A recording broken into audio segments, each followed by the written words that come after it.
고가랴서 1장 10절부터 14절이 되겠습니다. 구약성경 1285페이지에 있습니다. 구약성경 1285페이지에 고가랴서 1장 10절부터 14절까지 말씀을 참고하시겠습니다.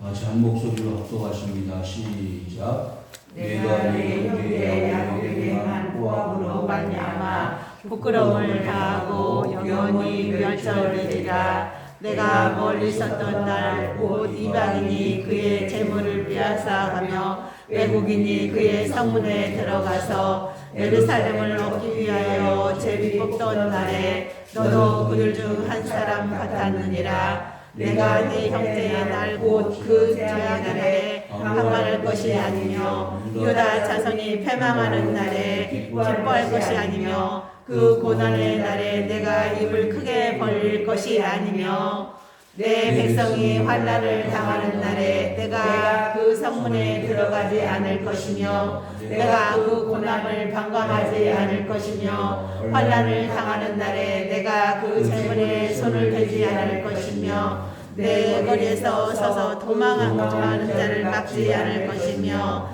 고난의 날에 그 남은 자를 너희에게 넘기지 않을 것이니라. 아멘. 할렐루야. 아멘.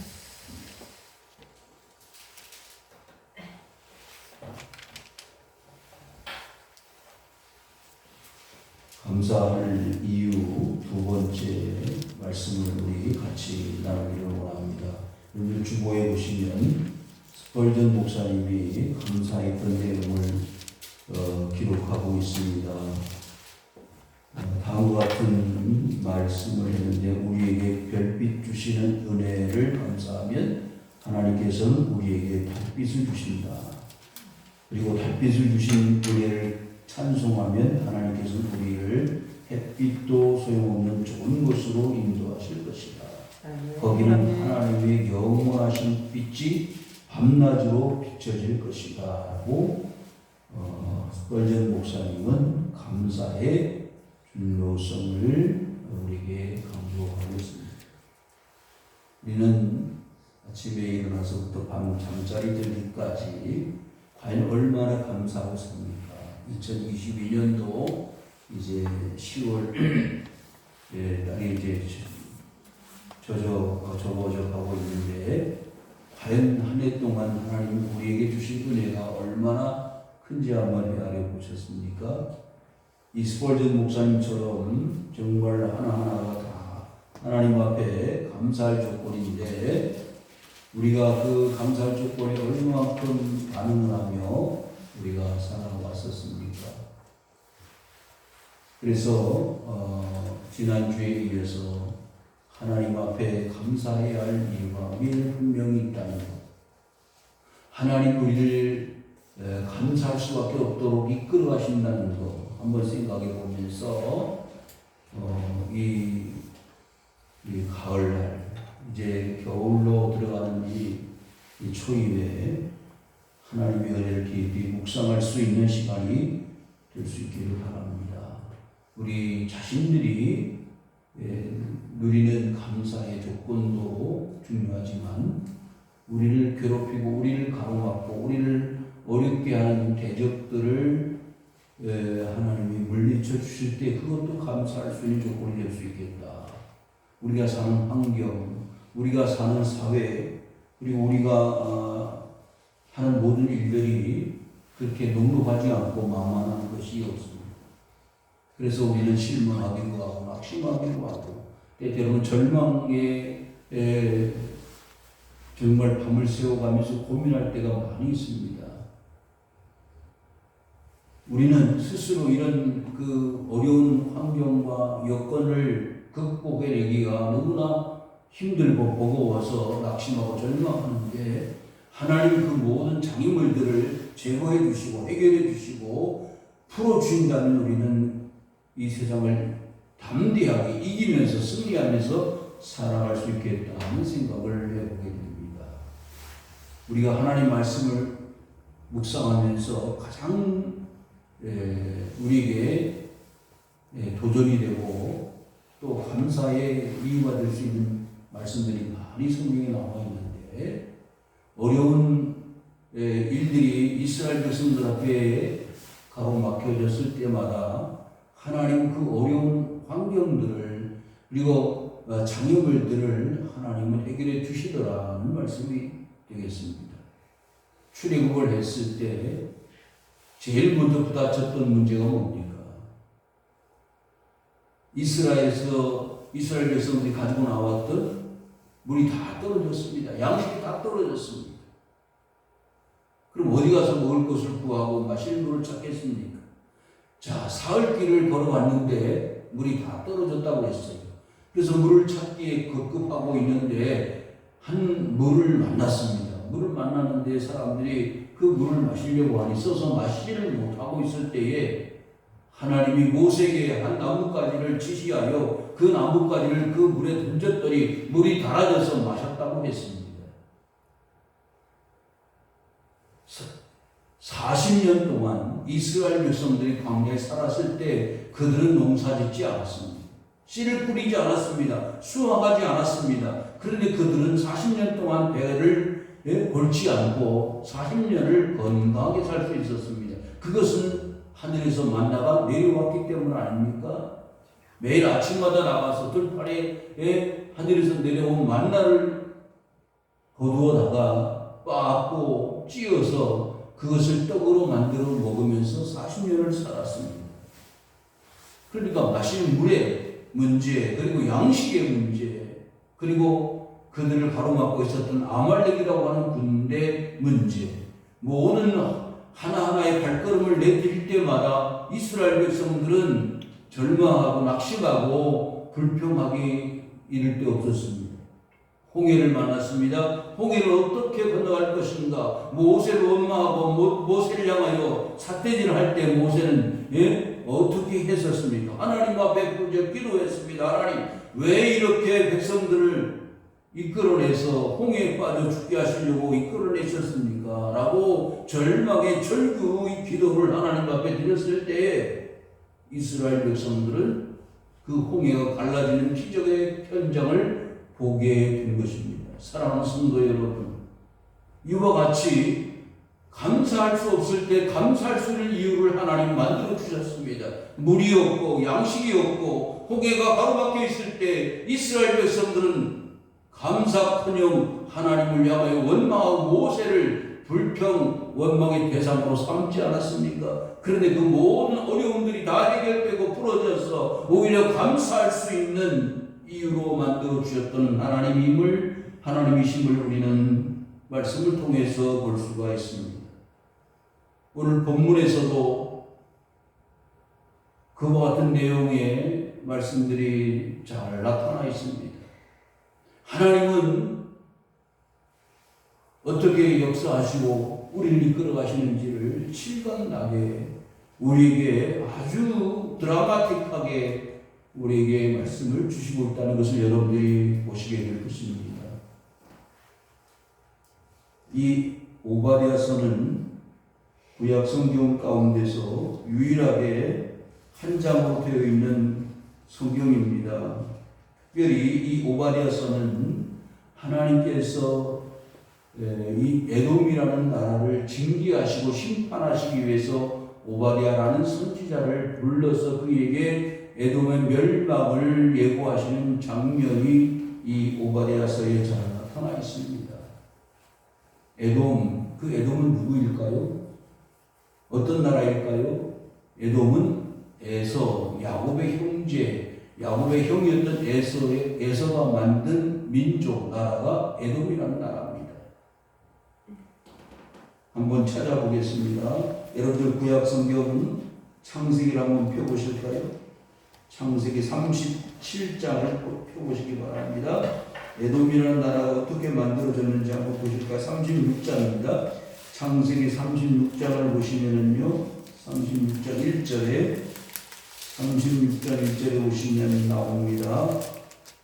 구약 성경 55페이지 36장 1절에서 곧 에돔의 족보는 이러하니라. 에서가 가나안 여인 중 헷 족속 엘론의 딸 아다와 히위 족속 시브온의 딸인 아나의 딸인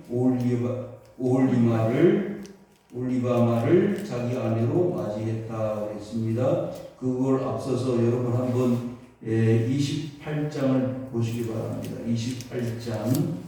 28장 6절을 보시면 이 에서가 어떤 일을 했던 사람인가를 잘 보여주고 있는데, 자 28장 창세기 28장 6절과 7절 8절 제가 읽겠습니다. 에서가 본즉 이삭이 야곱에게 축복하고 그를 바다나람으로 보내어 거기서 아내를 맞이하게 하였고 또 그에게 축복하고 명하기를 너는 가나안 사람의 딸들 중에서 아내를 맞이하지 말라 하였고 또 야곱이 부모의 명을 따라 바단 아람으로 갔으며 에서가 또 본즉 가나안 사람의 딸들이 그의 아버지 이삭을 기쁘게 하지 못하는지라. 이에 에서가 이스마엘에게 가서 그 본처들 외에 아브라함의 아들 이스마엘의 딸이요 느바요의 누이인 마할랏을 아내로 맞이하였더라. 아멘.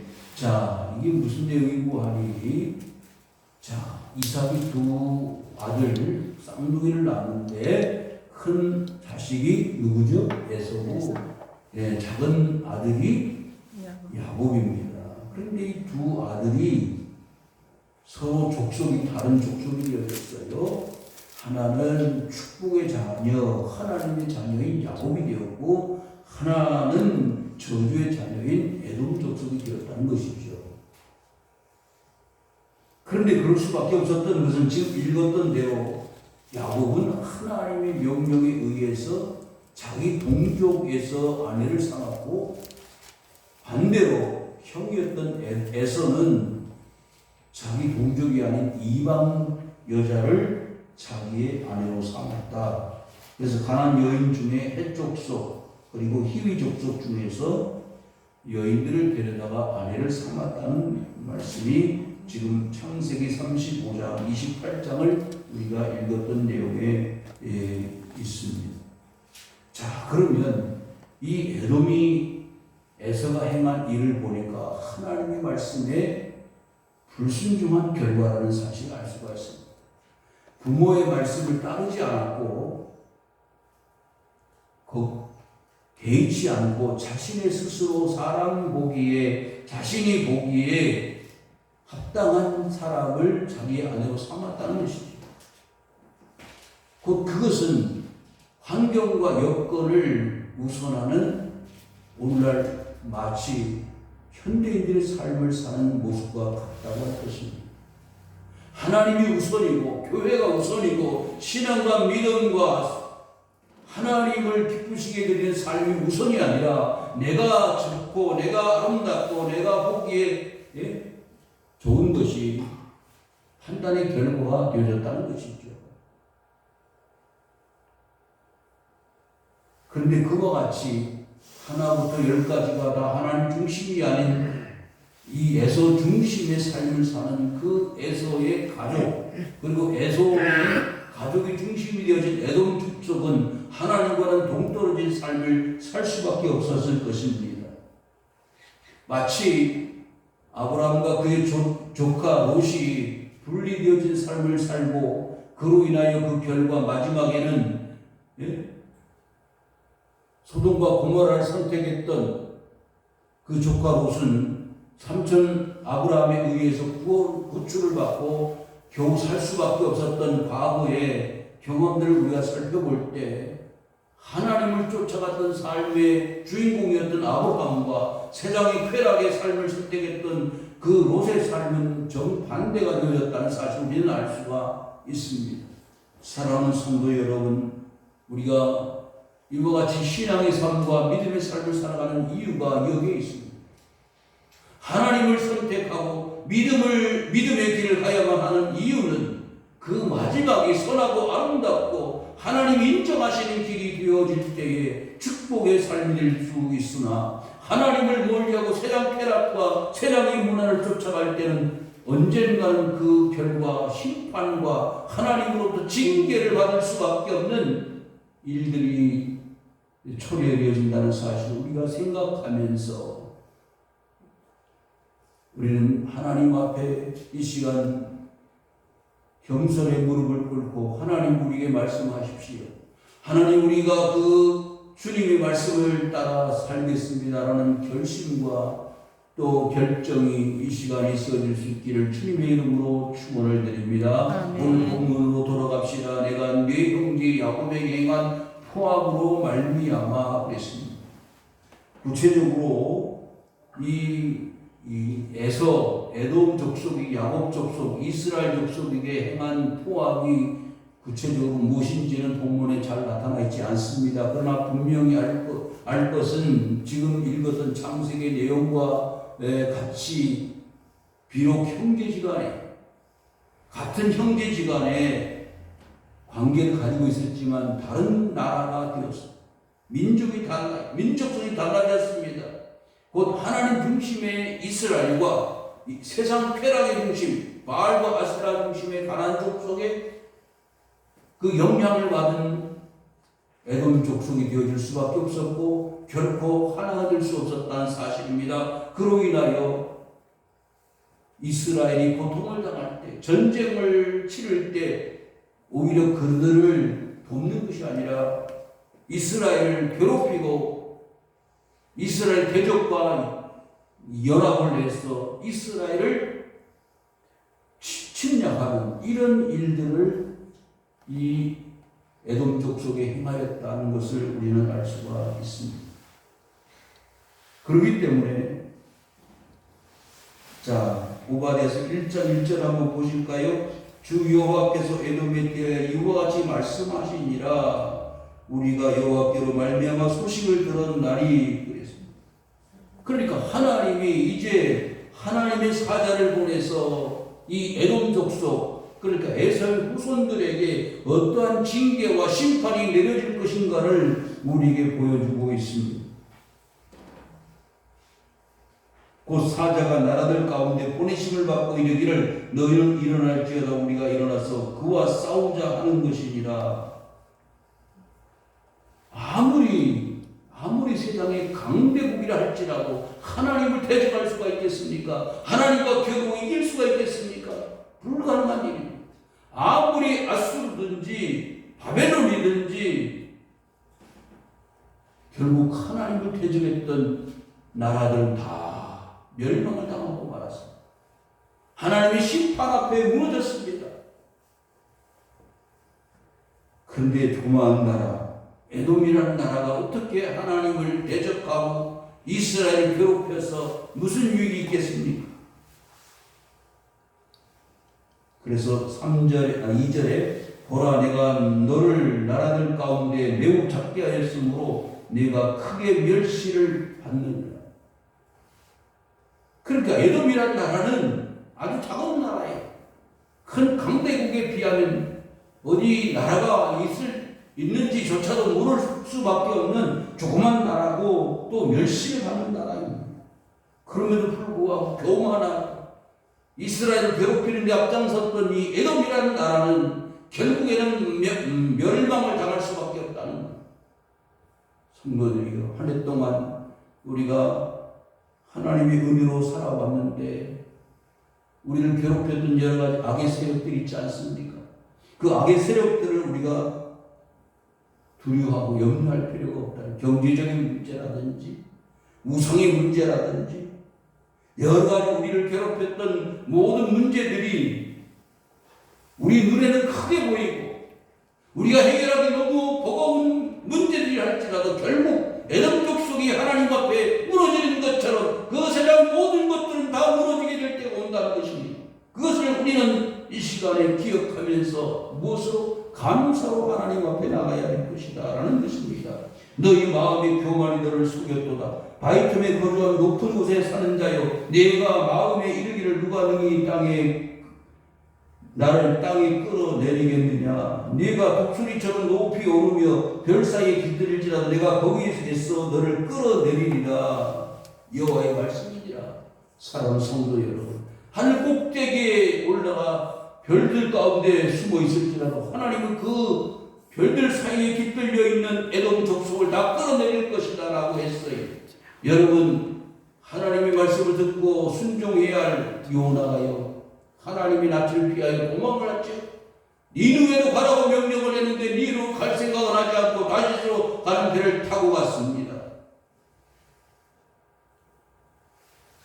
그의 앞길이 어떻게 되겠습니까? 풍랑을 만났습니다. 배가 다 파손이 될 수밖에 없는 상황에서 자신을 스스로 물 속에, 바닷물 속에 던지라고 했습니다. 바닷물 속에 던져졌던 그 요나가 물고기 뱃속에 들어가지 않았습니까? 하나님은요, 다시스로 도망을 가는 그 요나를 다 보고 계셨던 거예요.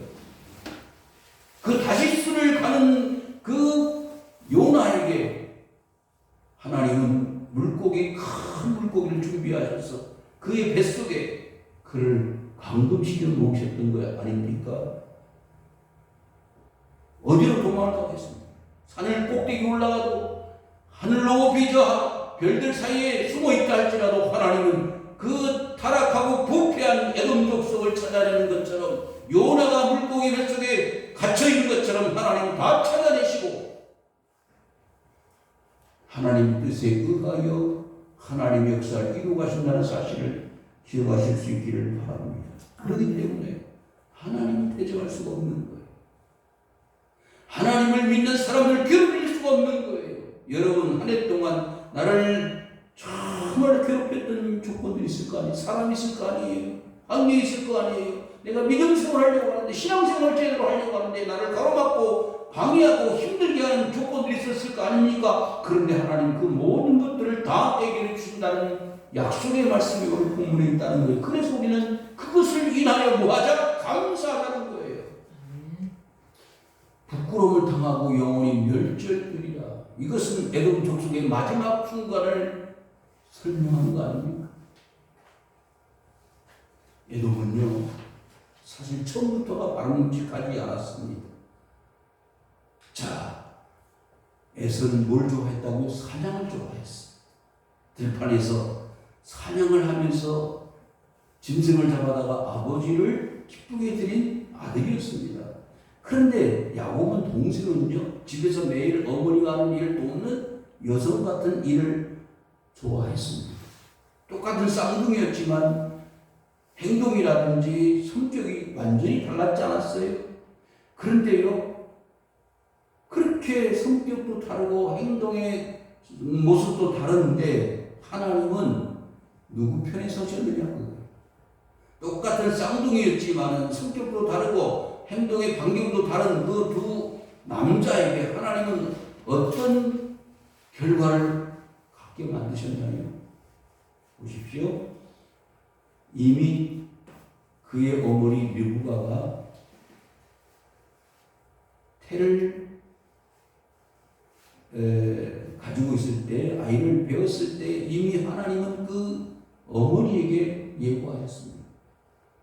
큰 자가 작은 자를 섬길 것이다.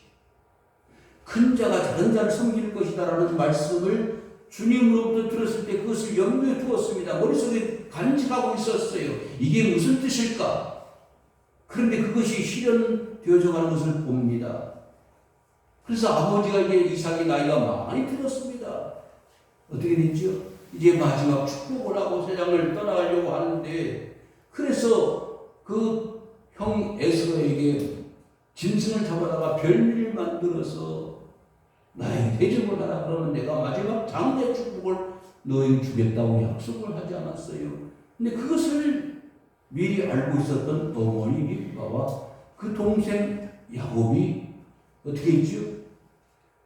짐승을 잡으러 간 사이에 집에 있는 양을 가지고 별미를 만들어서 형 에서가 받아야 될 장자의 축복을 동생 야곱이 가로채버렸단 말이죠. 이것은 분명한 잘못이에요. 엄연한 범죄입니다. 그럼에도 불구하고 왜 하나님은 그 야곱의 가로챈 장자의 축복을 하나님 그대로 인정하셨느냐? 그것이 참 아이러니컬한 일 아닙니까? 사랑하는 성도 여러분, 에서는요, 자신에게 당연히 돌아와야 할 장자의 축복을 어떻게 생각했을까요? 당연하게 생각했어요. 그리고 중요시 여기지 않았습니다. 마땅히 나에게 돌아올 장자의 축복은 내가 좀 늦는다 할지라도, 모자란다 할지라도 당연히 나에게 올 것이다. 자, 사냥을 해서 돌아왔습니다. 그런데 맛있는 죽 끓이는 냄새가 온 집안을 감싸고 있었습니다. 이게 무슨 냄새예요? 팥죽 냄새다. 그래서 그 팥죽의 냄새에 사로잡힌 이 에서는요, 팥죽 끓이는 동생 야곱에게 가지 않았어요? 그랬더니 그 팥죽을 끓이고 있는 동생이 뭐라 그래요? 이 팥죽 한 그릇 줄까? 야, 빨리 배고파 죽겠다. 빨리 떠서 줘라. 근데 약속 한 가지 하면 내가 주지. 그 약속이 뭔데? 형 받을 장자의 축복을 나한테 팔면은 내가 줄게. 지금 배가 고파 죽겠는데 장자의 축복이 무슨 소용이 있어? 그래, 너나 가져버려. 그래서 그 팥죽 한 그릇에 장자의 축복을 내던져버렸어. 동생한테. 여러분, 에서의 생각은 이렇게 단순하고요, 모자라고 부족했습니다. 하나님이 주시는 장자의 축복을 그냥 그렇게 가치없이 헌신작처럼 내던져 버렸기 때문에 받을 자격이 없었던 것으로 보여집니다. 사랑하는 성도 여러분, 세상에 많은 사람들이 하나님께로부터 오는 축복을요, 그렇게 생각하는 사람이 얼마나 많습니까? 주 예수를 믿으라. 그리하면 너와 내 집이 구원을 얻으리라. 영접하느라고 그 이름을 믿는 자들에게는 하나님의 자녀가 되는 권세를 주셨다. 여러분, 하나님이 세상을 이처럼 사랑하사 독생자를 주셨으니 이는 저를 믿는 자마다 멸망하지 않고 영생을 얻게 하려 하십니다. 이와 같은 축복의 놀라운 특권들을 우리에게 믿는 자들에게, 하나님을 섬기는 자들에게, 영접하는 자들에게 주시겠다고 약속을 했음에도 불구하고 그것을 거절하는 에서의 모습을 하는 세상의 많은 사람들은 다 그와 같은 축복을 받을 수가 없다는 사실이에요. 그런데 그 야곱은 받아들이지 않았어요. 비록 형을 속였습니다. 아버지를 속였습니다. 그렇지만 그 하나님의 축복을 그는 받을 수 있었습니다.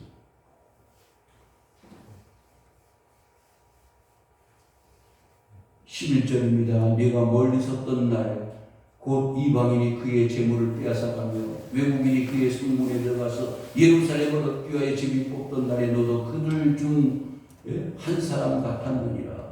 형제라고 생각을 하고 형제 민족이라고 생각했는데, 너희 에돔 족속이 이스라엘을 치기 위해서 온 저 외국 모든 다른 타 족속과 뭐가 다르냐?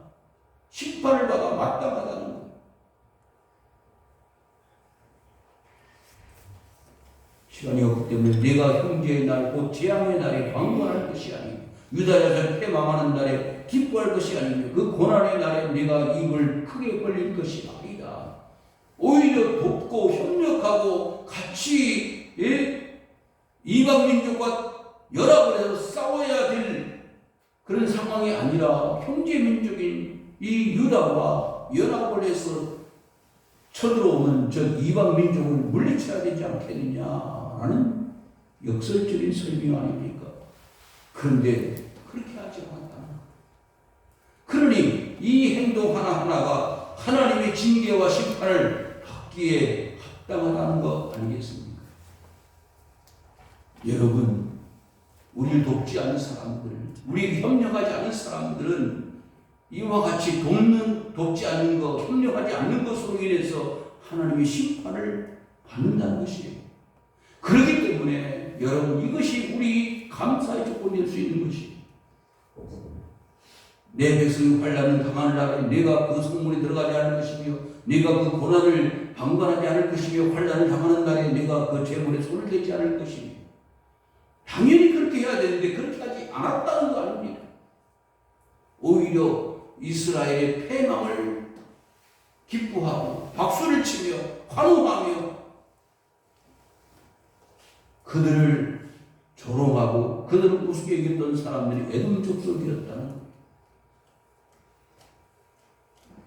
작금에 우리 기독교인들이 얼마나 많은 어려움을 겪었습니까? 코로나의 위기 속에서 기독교인들의 숫자가 줄어들고 교회는 문을 닫고 하는 이런 어려움 속에서 신앙과 믿음을 지켜가는 것이 매우 힘들고 어려운 상황 가운데 우리는 지금 이 믿음을 지켜가기에 너무나 고통스럽고 힘들기 때문에 우리는 지금 고민하고 있지 않습니까? 괴로워하고 있지 않습니까? 환난을 당하고 있지 않습니까? 고난을 겪고 있지 않습니까? 그런데 그것을 저 불신자들 우리를 욕하고 조롱하고 손가락질한다고 우리는 염려할 것이 없습니다. 왜? 하나님 그들을 다 징계하시고 심판할 준비를 하고 계시기 때문입니다.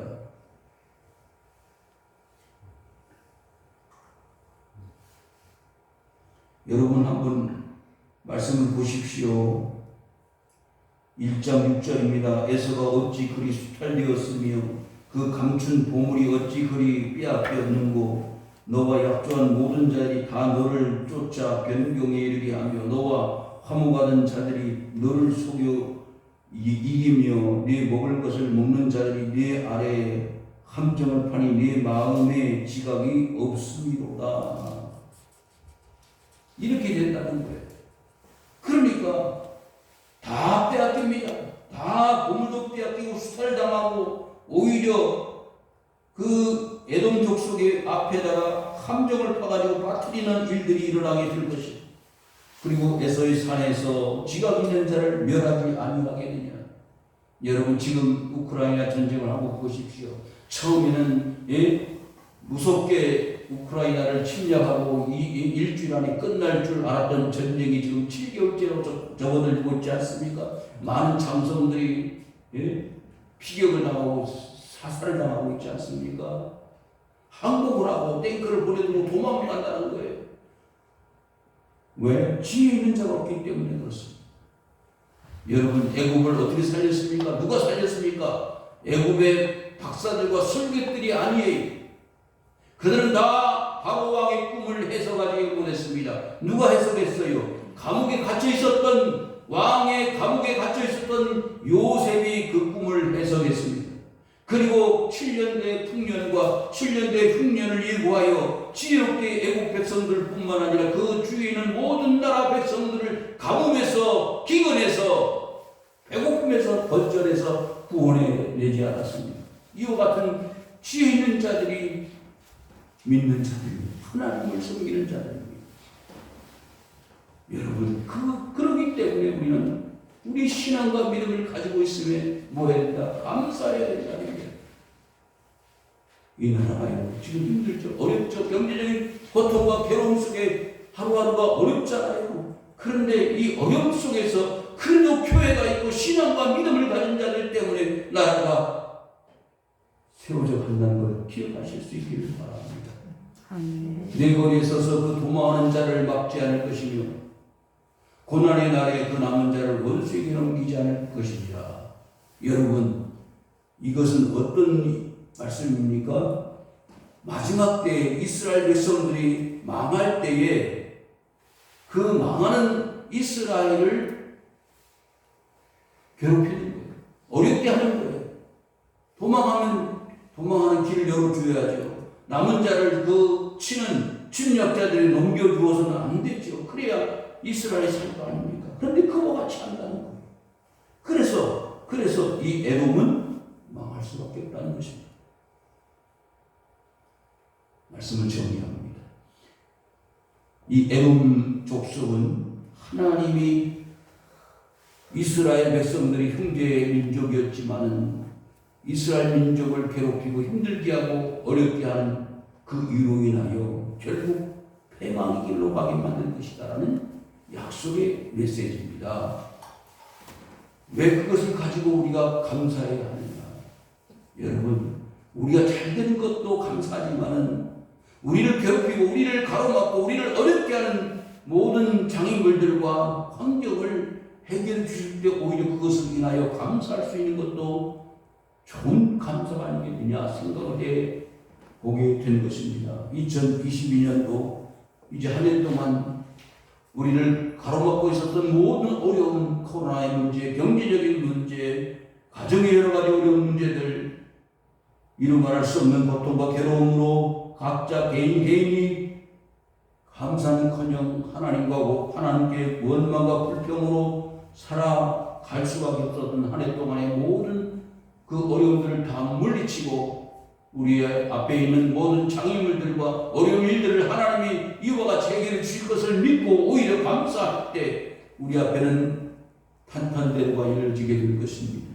우리는 하나님의 은혜와 능력으로 말미암아 세상 불신자들 이 에돔 족속이 걸어가는 길이 아닌 승리의 나팔을 불며 하나님 나라를 향하여 나아가는 놀라운 충분의 역사가 나타나게 될 줄로 믿습니다. 아멘. 이와 같은 은혜가 우리 모든 성도들에게 임하여 감사가 넘쳐나는 주님의 백성들 될 수 있기를 주님의 이름으로 축원을 드립니다. 아멘. 이와